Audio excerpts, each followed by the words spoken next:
We begin this morning with a concerning new look at how many Canadians are struggling with the rising cost of living. 1 in 4 people living in poverty in this country.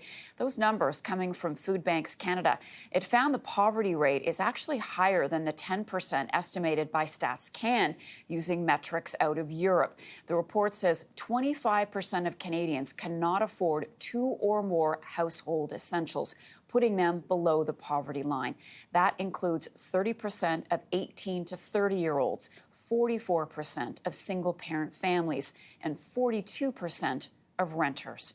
Joining me now to discuss is Richard Matern, Food Bank Canada's Director of Research.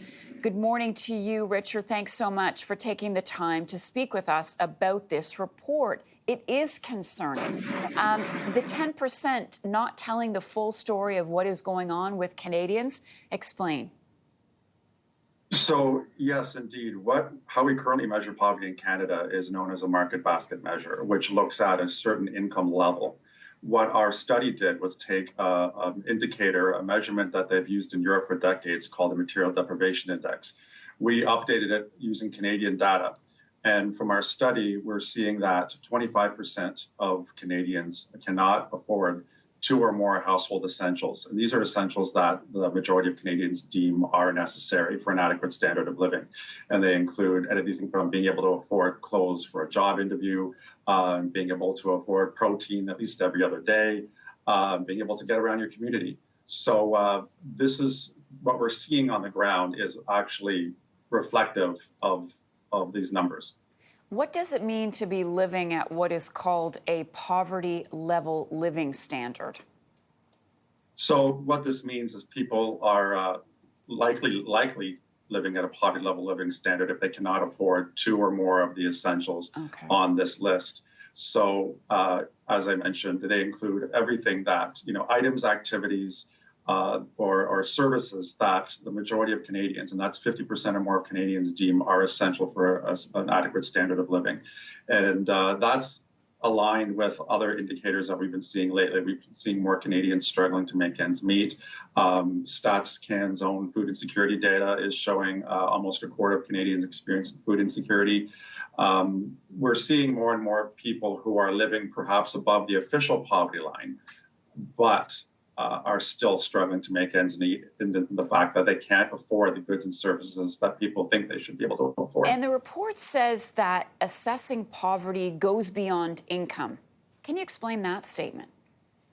Yeah, so income measures inputs. So that is what's coming into a household. But outputs include what can they actually afford? What can they do with the income they have?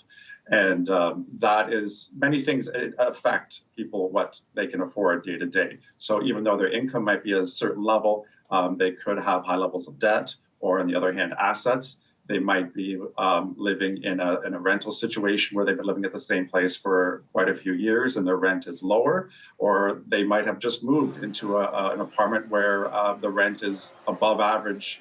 What an average rent would be for the region, or somebody might have a disability, and even though their income might be slightly higher than what the poverty line indicates, they have a lot of certain needs and requirements in order to accommodate that disability. So we're seeing a whole range of circumstances that can affect people's standard of living that go beyond just what's coming in terms of their income. And when we look at who, and maybe we can pop up those graphics again, 30% of 18 to 30-year-olds, 44% of single-parent families, 42% of renters.